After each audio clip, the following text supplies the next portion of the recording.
જે પ્રમાણે કીધેલું નવી ગાડી લીધી હતી, ગાડી આપવાની હોય વેચવાની હોય બધું બતાવશો કે ભાઈ તમારો ટાઈમે સર્વિસ થશે, આમ થશે, તો બધું કરાવવા આવીએ છીએ. એના પછી એવું કીધું કે હવે તમારે આટલો ટાઈમ 3 સર્વિસ થઈ ગઈ, હવે પૈસેથી કરાવવાની. ગઈ વખત એને પૈસેથી પણ કરાવી. 4 સર્વિસ ફ્રીની જગ્યાએ 3 સર્વિસ ફ્રી કરી અને ચોથી સર્વિસમાં તો પૈસા લઈ લીધા. પૈસા લીધા અમે એ પણ સર્વિસ તો ક્યારની મારે ફ્રી થઈ ગયેલી છે. હમણાં તો પૈસાથી મારે કરવાની છે, બુકથી ક્યાં કરવાની છે.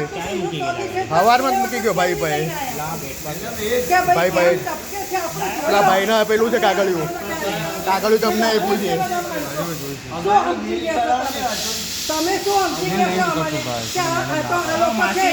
તમારી ગાડીમાં પહેલા ચેક કરી લી ઓઇલ કેટલું નીકળ્યું ગાડી જોઈ ફરી પણ તમે ગાડી ચેક કરી લો. અત્યારે ગાડી ઉપર એક બાજુ ગાડી દેખાતી જ નથી ઉપર. તો અમને ગાડી બતાવી દે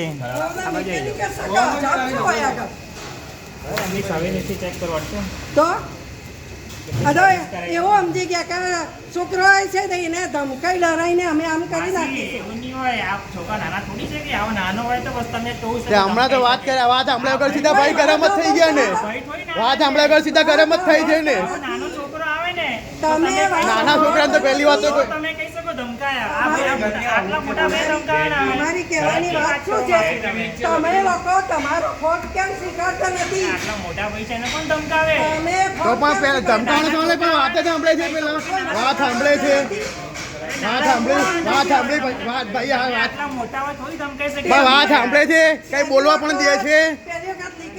લીકેજ થતું તો તારે જ બતાવવા આવ્યો તો મેં 2 મિનિટ લીકેજ થતું તો તારે જ હું ભાઈને બતાવવા આવ્યો કે ભાઈ મારે એન્જિન ઓઇલમાંથી એન્જિન લીકેજ થાય છે. એનો પ્રોબ્લેમ સોલ્વ કેમ નહીં કર્યો? લીકેજ થતું હતું તો એક પેન ટાઈટ કરજે. વિડીયો ઉતારીને મોકલ. હા તે